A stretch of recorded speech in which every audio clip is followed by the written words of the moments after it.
dihakimin dulu supaya fair Allah itu ya. Karena mereka banyak orang yang tidak mengenal Tuhan. Mereka pikir dengan berbuat baik mereka bisa masuk surga. Hitung-hitungan. Jadi konsep mereka itu adalah main timbangan. Wah berat ini, katanya pahala kebaikan sini masuk surga, sini masuk neraka. Enggak loh, hati-hati. Dalam Roma 6 ayat 23 itu apa tegas? Karena satu saja kurang kita lakukan, hukum Tuhan tidak layak. Jadi kalau menganut seperti itu, tidak ada satupun orang yang masuk surga. Nah, ketika mereka dihakimi nanti dalam tata ares putih, buku yang dibuka adalah buku kitab kehidupan, bukan buku kitab kehidupan, tapi buku apa? Catatan riwayat hidup mereka. Dibuka, misalnya si Ali maju ke depan, dibaca. Kamu berdosa nggak? Nggak berdosa. Ini gambar banyak sekali yang kamu lakukan. Jam sekian, tanggal sekian, menit sekian. Ngapain kamu? Tinggal gini aja. Mereka dihakimi untuk apa? Mendapat hukuman tergantung tingkat-tingkat perbuatan jahat mereka. Ya. Jadi neraka punya tingkatan juga. Jadi kira sudah semplungin dia ke neraka, enggak. Yang hal yang paling berat yang mereka yang ya misalnya Stalin, siapa-siapa yang aneh-aneh itu, ya, siapa lagi Hitler itu paling dasarnya antikris, nabi palsu itu dasarnya itu.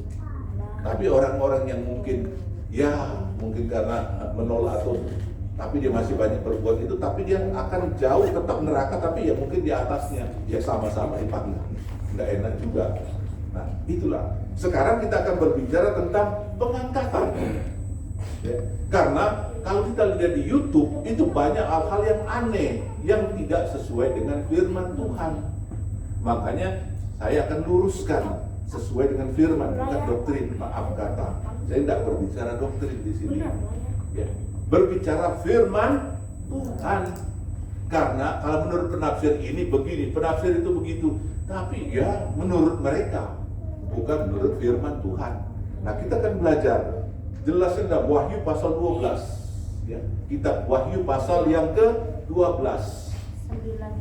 Kitab Wahyu ini kitab yang sulit dipahami, baik itu teolog itu, baik profesor, doktor yang ahli teologi, yang belajar siang dan malam teologi.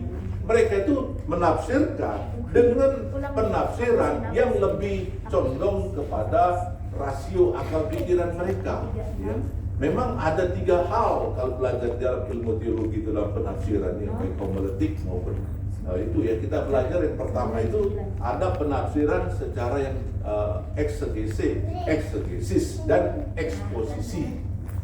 Tapi untuk kitab Wahyu banyak yang nyerah karena sulit untuk menafsirkannya. Kita mau tafsirkan secara apa?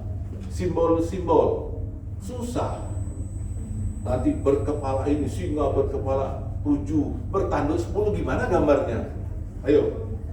Sudah kepala 7, tanduknya 10, itu tanduk yang 2 di mana? Nah kan sulit. Nafsirnya enggak. Itu zaman Romawi, ini zaman itu. Ya. Nah inilah karena penafsiran ya, baik dari sisi budaya, sosial ekonomi dan segala macam. Tapi itu belum tentu tepat. Kalau kitab Wahyu itu adalah pengilhaman Allah Roh Kudus kepada Rasul Yohanes. Kenapa Rasul Yohanes diberi kepercayaan tentang ke depan? Dia penyikapan itu ke depannya sampai nanti kedatangan Tuhan, sampai ke dalam kerajaan surga. Tapi kalau yang nulis kitab Perjanjian Lama memang banyak Musa, betul? Musa itu 5 kitab ya, kitab dari Kejadian. Jadi bukan si Adam yang nulis kitab Kejadian, nggak ada itu ya. Ingat siapa? Musa. Nah, kok Musa bisa nulis sebelumnya? Karena apa? Ketika Musa berhadapan dengan Allah, ingat di gunung apa? Sinai. Nah, apa yang terjadi?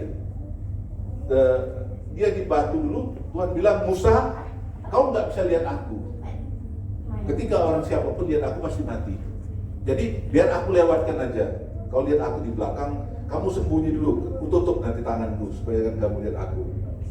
Nah, ternyata ada makna dan tujuan. Artinya Allah melihat, Allah kasih penglihatan, pewahyuan kepada Musa itu hal-hal yang sebelum Kristus. Makanya Musa detail sampai ke Adam tuh, Adam gini pada mulanya ini langit dan bumi segala macam. Beda dengan Yohanes, pada mulanya ada firman Allah. Kan beda kan? Karena itu kan pada mulanya apa? Langit dan bumi. Nah, beda. Tapi di sinilah Yohanes kalau dia lihat, ketika dia dapat wahyu dari Tuhan, dia lihat Allah itu apa? Berhadapan muka. Seperti kita lihat ini. Misalnya lihat sini, hadapan muka kepada Pak Freddy. Semua kelihatan muka. Jadi Tuhan tunjukkan hal yang terdepan kemudian hari setelah Kristus. Itulah beda. Ya. Nah, di sini kita akan belajar tentang kitab Wahyu pasal 12 tentang perempuan dan naga. Nah, inilah judulnya kan aneh. Ya. Perempuan dan naga. Coba kalian pikirin apa hubungannya perempuan dengan naga? Ada makna. Perempuan di sini menggambarkan gereja Tuhan. Naga itu menggambarkan iblis atau Lucifer. Memang Lucifer nggak disebut, tapi memang jarang namanya, betul nggak? Kita ini aja Yesaya ya, Yeremia. Nah itu. Nah kita akan di sini kita baca sama-sama ya. Saya akan singkapkan ada dua hal sebenarnya. Maka tampaklah suatu tanda besar di langit, seorang perempuan terselubungkan matahari dengan bulan di bawah kakinya dan sebuah mahkota dari 12 bintang di atas kepalanya. Kan aneh, mana ada manusia perempuan seperti itu? Di atas kepalanya apa? Bintang. Bintang itu melambangkan apa? Roh Kudus. Penuh dengan roh Tuhan. Kemudian di belakangnya melambangkan apa? Ada mata bersandar kepada matahari. Apa matahari itu? Biasanya kebanyakan menggambarkan lambang Bapa, Allah Bapa. Kemudian di kakinya apa? Apa? Bulan. Melambangkan apa? Kristus. Jadi dia lengkap. Gereja Tuhan bersandar kepada Kristus, dasarnya Bapa. Sandarannya Roh Kudus bintang itu. Jadi gereja yang diinginkan Tuhan adalah gereja yang benar-benar bersandar kepada Allah dengan sempurna. Bapa, Putra, dan Roh Kudus. Saya sini tidak akan berbicara tentang Trinitas. Tapi itu sebenarnya Trinitas itu adalah satu gambaran, ya. Gambaran untuk kalau kita jelaskan secara ini nggak mudah.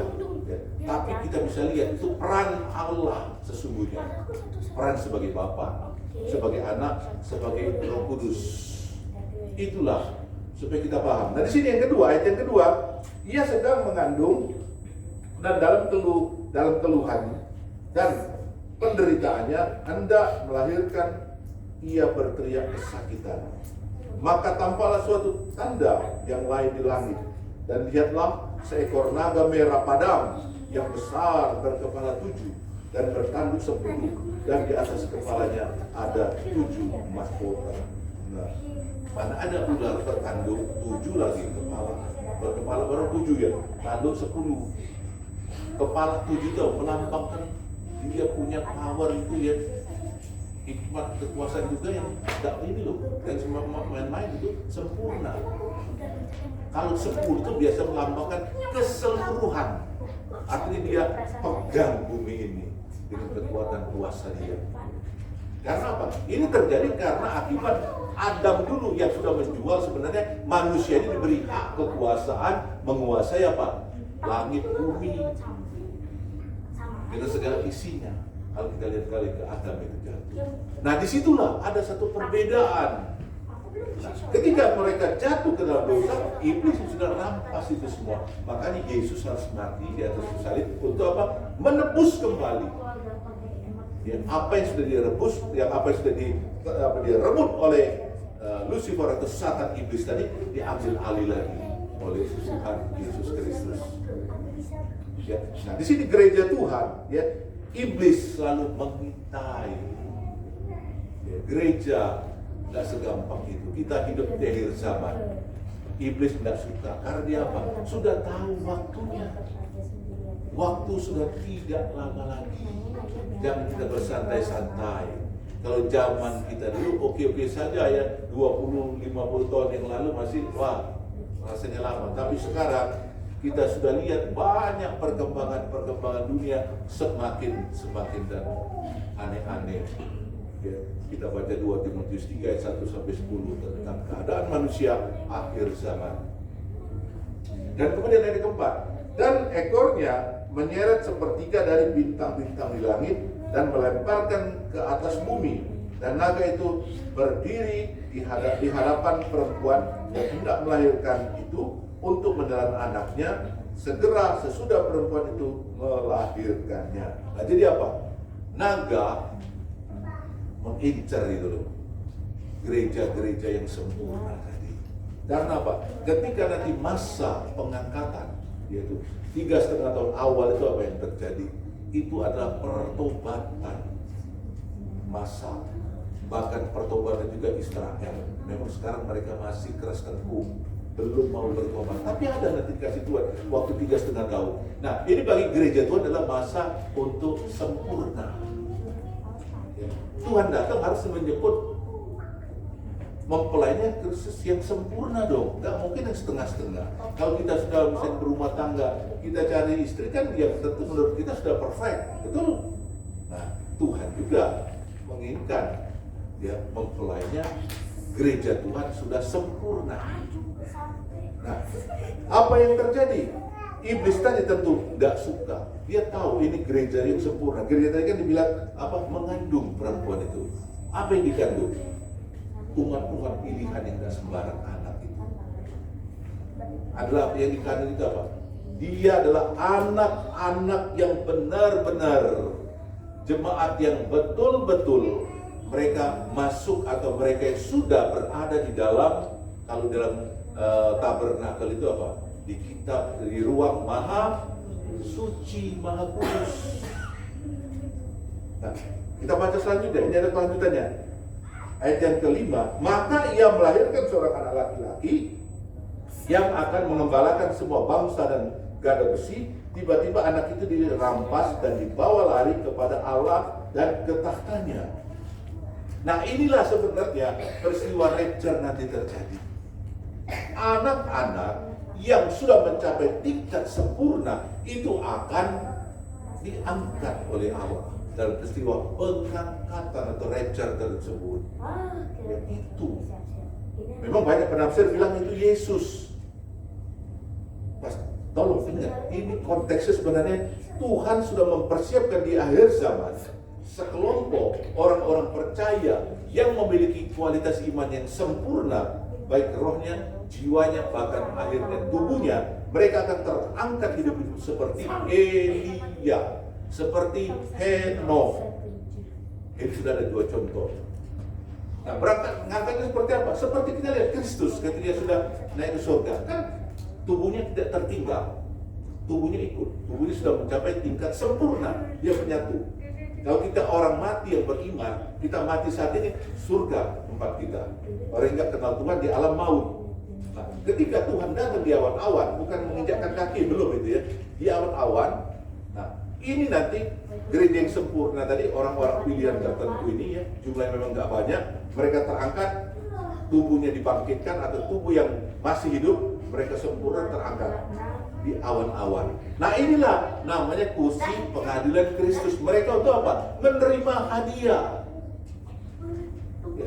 Nanti mereka 3,5 tahun di atas, 3,5 di bawah di bumi. Itu apa yang terjadi? Antikris memerintah. Si naga tadi. Ada antikris sama siapa? Nabi palsu. Mereka akan menghancurkan seluruh umat manusia supaya menyembah dia. Nah, 3,5 tahun mereka pesta perjamuan, bukan pesta perjamuan pikir kita, oh berpesta bersenang-senang, bukan. Di sana mereka sudah dipersiapkan untuk memerintah 1000 tahun bersama Kristus nanti. Makanya dapat hadiah. Mereka di sini kan disebut anak itu akan memerintah dengan gada besi.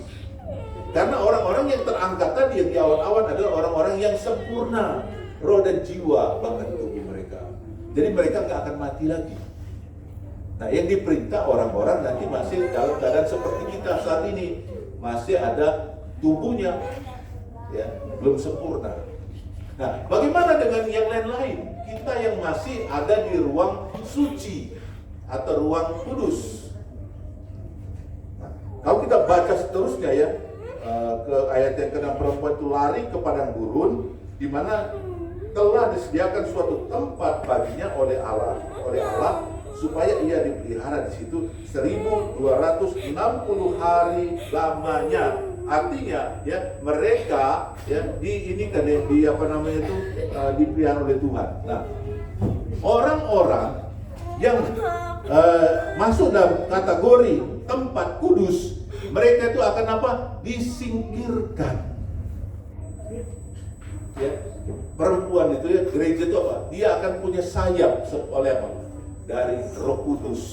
Untuk apa? Disingkirkan. Tetap di bumi, bukan di awan-awan tadi seperti yang pengangkatan tadi. Disingkirkan ke tempat di bumi yang tidak bisa dijangkau oleh antikris atau iblis. Jadi jangan salah, kalau dibaca di film itu kan, di YouTube atau gimana, oh pengangkatan semua orang diangkat semua. Nah, cocok kan dengan firman ini? Cocok enggak?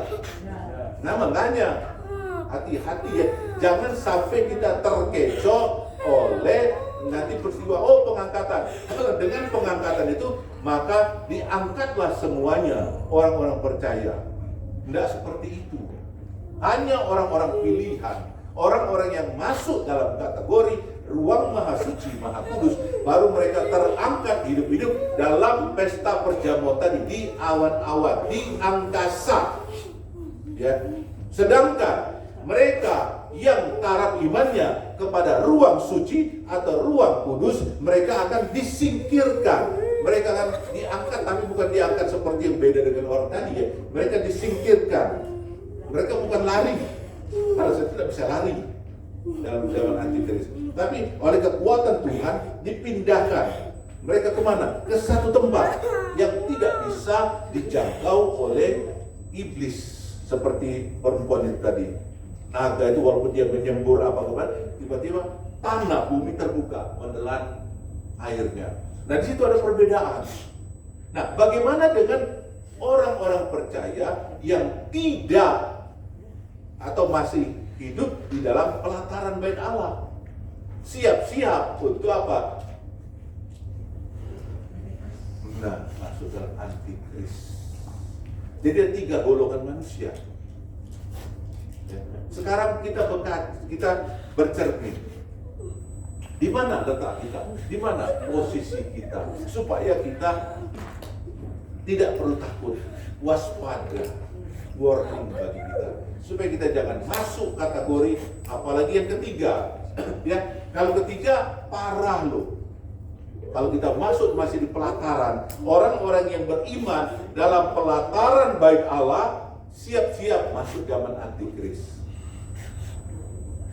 Jangan pikir enak zaman antikris. Itu zaman yang maha sadis, maha kejam.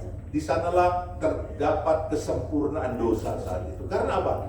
Pada saat itu orang-orang kudus, orang-orang benar sudah terangkat dan disingkirkan. Yang sisa orang yang setengah-setengah. Mungkin kalau gereja asal datang ya sudah, nggak ngapa-ngapain, nggak melakukan hal-hal untuk Tuhan. Nah, ini repot nanti kita. Ya. Pada zaman antikris, iblis, ya, si Lucifer tadi pakai antikris pribadi manusia tadi, sama nabi palsu, mereka pakailah chip. Nah, jadi chip itu terjadi pada zaman ini, bukan zaman sekarang. Memang ada beberapa negara untuk orang-orang yang kaya luar biasa, mereka supaya jangan pusing-pusing, ditanamlah di sini nih, ada beberapa sudah ada. Tapi itu belum antikris. Karena mereka tidak susah, jadi kalau belanja mau apa, tinggal lewat set, sudah. Untuk memudahkan mereka. Ya, jadi sudah ada loh chip itu, ada beberapa negara, saya lihat itu. Mereka pakai untuk apa tujuannya? Tujuannya itu memudahkan mereka. Jadi mereka nggak bisa ditodong, nggak bisa diapa-apain, karena ya percuma mau ngambil uang mereka pakai apa? Kartu kredit nggak bisa, nggak perlu cuma gini set lewat. Ini sudah ada, tapi bukan antikris. Ya, antikris belum sekarang, mungkin beberapa waktu lah. Tapi kita harus bersiap-siap karena kalau gereja Tuhan sudah mulai disempurnakan, ya banyak tanda-tanda sudah mulai terjadi, siap-siap. Ya. dikasih waktu Tuhan 3,5 tahun. Sekaligus bangsa Israel pertobatan kembali. Setelah itu baru zaman antikris, pengangkatan berbarengan bersama pengangkatan, penyingkiran dan antikris jalan. Makanya jemaat-jemaat saya minta tolong jangan sampai di sini ada yang masuk di dalam pelantaran tadi. Kasihan zaman antikris loh. Kita nggak ngikut, bahaya begini ke. Mending kalau mati, kalau masih hidup itu ada loh nanti waktunya lebih kurang kalau nggak salah 5 atau 6 bulan ya, ada di firman Tuhan. Itu mereka nggak mati loh. Nah, ada yang kakinya mungkin dilimpas mobil nggak mati, tinggal nahan sakit, aduh sama 6 bulan enak. Sehari sakit gigi aja minta ampun, betul. Ayo siapa yang tahan? Sejam ada sakit gigi. Kalau nggak jungkel balik kesakitan, apalagi berbulan-bulan penderitaan. Sudah itu belum itu aja, nggak bisa beli, nggak bisa menjual, karena kita nggak punya chip. Diwajibkan siapapun yang pakai chip ini bebas mereka. Yang nggak punya tidak bisa menang-papai. Dan bukan hanya itu, mereka punya tentara sendiri untuk mengejar orang-orang yang melanggar mereka. Jadi dunia ini benar-benar di bawah kendali daripada antikris dan nabi palsu tersebut. Betapa mengerikan, betapa bahayanya Bapak Ibu Saudara yang saya kasih dalam Yesus. Sekarang pilihan di tangan kita sesuai dengan firman Tuhan. Berbahagialah mereka yang terangkat hidup-hidup adalah mereka dalam konteks ruang maha suci, maha kudus. Siapa saja nanti pikiran kita, oh cuma pendeta, belum tentu. Penginjil, belum tentu. Ya, yang ruang maha kudus itu belum tentu mereka. Bisa orang-orang yang biasa-biasa saja. Tapi biasa yang gimana? Mereka yang sungguh-sungguh mempersembahkan seluruh hidup mereka kepada Allah. Tentu dengan perbuatan, bukan dengan perkataan. Sama dengan iman. Segala saya percaya Yesus, kata-kata mulut kita, tapi perbuatan tidak mencerminkan. Makanya iman tanpa perbuatan adalah mati. Jadi kita harus mengerti firman supaya kita jelas. Kita nggak perlu takut. Kita mati kemana? Kalau kita nanti bagaimana? Jelas. Dasar firman, bukan dasar doktrin. Ya, doktrin itu ya beberapa orang saja. Tapi kalau firman, iya dan amin, itulah yang Allah kehendaki bagi kita untuk dipahami. Berbahagialah. Kita boleh bermegah dalam hal apa? Dalam hal memahami, mengenal Tuhan. Ya, dalam Yeremia kalau nggak salah pasal 9:34, kita boleh bermegah. Di samping itu jangan bermegah, nanti sombong. Ya, bermegah di dalam Kristus. Ketika kita mengenal Tuhan dengan benar, kita memahami Tuhan dengan benar, boleh kita bermegah. Sama, kita boleh memuji Tuhan. Dalam hal apa? Jangan berani lo memuji Tuhan. Bahaya. Ya, ada hal-hal tertentu supaya kita paham, supaya kita mengerti tentang firman Allah ini. Jadi biarlah kita mempersiapkan hidup kita. Ya, selalu saya ajarkan 7 hal. Karena apa? Sudah terbukti di banyak hal yang Tuhan tunjukkan. Ketika kita nanti berhadapan dengan Tuhan, Tuhan tidak nanya yang macam-macam kok. Paling 7 hal ini ditanya Tuhan. Yang pertama, ditanya Tuhan, berapa banyak waktumu anakku engkau menyembahku? Nah, jawabnya gimana? Oh, kadang-kadang Tuhan, ketika saya happy aja, saya nyembah Tuhan. Nah, kalau nggak happy, ngapain? Ngambek, wah, nggak bisa. Ya, jadikan sesuatu hal yang utama dalam hidup kita. Katanya kita mengasihi Allah, tapi tidak menyembah Dia kan aneh, betul? Kita berani bilang, saya mencintai Tuhan, I love you, Father, Son, and the Holy Spirit. Tapi tidak menyembah Dia kan aneh.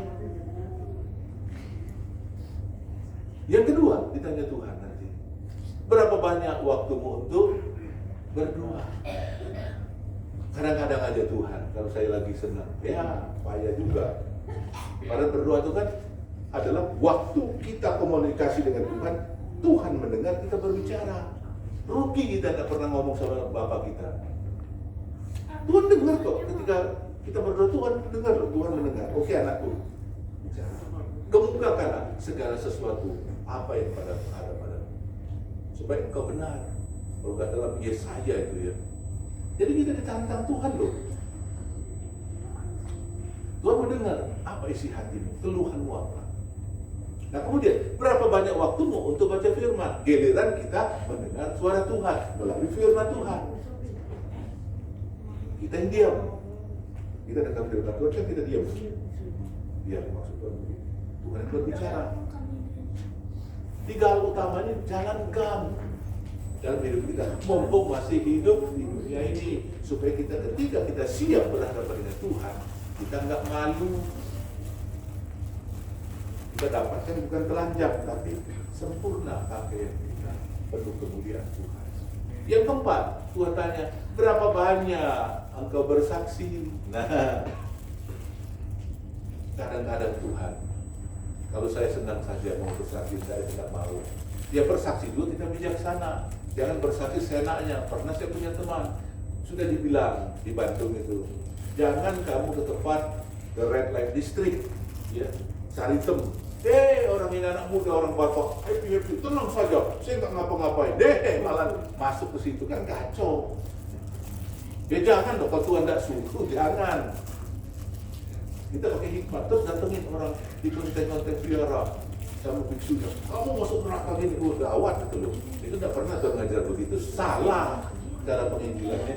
Kita berteman baik dulu, kita ngomong, bicara baik kan. Kalau ngomong kan enak nggak? Enak kan? Saksi, dia nolak kan sama sama. Tapi kalau dia belum kenal kita, sudah langsung ujung-ujung masuk neraka, siapa tahu dia bilang. Jangan, dia berhikmat, terutama keluarga kita dulu. Yang keempat itu, yang kelima itu amanat agung loh itu bersaksi itu perintah Tuhan dalam Matius, Lukas, Matius, Yohanes selalu ada itu amanat agung Tuhan, wajib dilakukan. Yang kelima, sudah melayani Tuhan, bukan dari pendeta, apalagi gembala, apalagi penginjil, misioneri, enggak. Apa yang bisa kita lakukan untuk Tuhan? Mau bersih-bersihkan, mau nyapu, menyiapkan ini dan itu, sama, semua itu sama di hadapan Tuhan. Bagaimana pengukuran Tuhan? Ke hati dan pikiran kita bagaimana? Itu yang Tuhan akan lihat. Nah kemudian yang keenam, apa? Penting loh, bukan karena kita minta duit, bukan. Supaya apa? Kita mengikuti ketetapan Tuhan. Apa yang Tuhan tetapkan kita lakukan. Itu menguji kita, ketaatan kesetiaan kita kepada Allah. Tuhan bilang, ujilah aku. Selain itu gara-gara memuji Tuhan, petaka kita. Yang ketujuh apa? Persembahkan hidup kita kepada Tuhan. Roma 12:1 dan 2. Kalau kita sudah lakukan semua itu, lihat nanti kehidupan kita. Ketika kita bertemu nanti suatu saat di surga, pasti dapat tempat yang terbaik. Itu sudah pasti, Bapak Ibu. Bukan ini, bukan doktrin itu apa, bukan firman Tuhan. Tapi kalau kita lakukan apa-apa, terus mau minta surga yang terbaik. Nanti kalau ada peti mati depannya, oh Yerusalem, kota yang mulia, mimpi. Ya, enggak kesana kok. Kita belum ngapa-ngapain, tidak bisa. Itulah salah penafsiran. Kasihan. Tapi ketika kita sudah melakukan apa yang Tuhan kehendaki tadi, Tuhan pasti berikan terbaik bagi kita. Itulah firman Tuhan. Makanya lakukan. Ketika kita juga mau ke tahap kerohanian kita yang dewasa, iman yang sempurna, itu disebut dengan ruang Maha Kudus, kita akan terangkat. Gak usah takut menghadapi dunia ini. Ada waktu Tuhan datang, siap terangkat. Hidup yang mati duluan dibangkitkan. Yang gak tahap ke sana, siap disingkirkan ke satu tempat yang tidak bisa dijangkau oleh iblis. Kalau imannya terlalu rendah, asal-asal, ya sudah, siap-siap untuk masuk ke zaman antikris. Ya. Firman Tuhan jelas dan tegas pada pagi yang indah ini. Kembali kepada kita.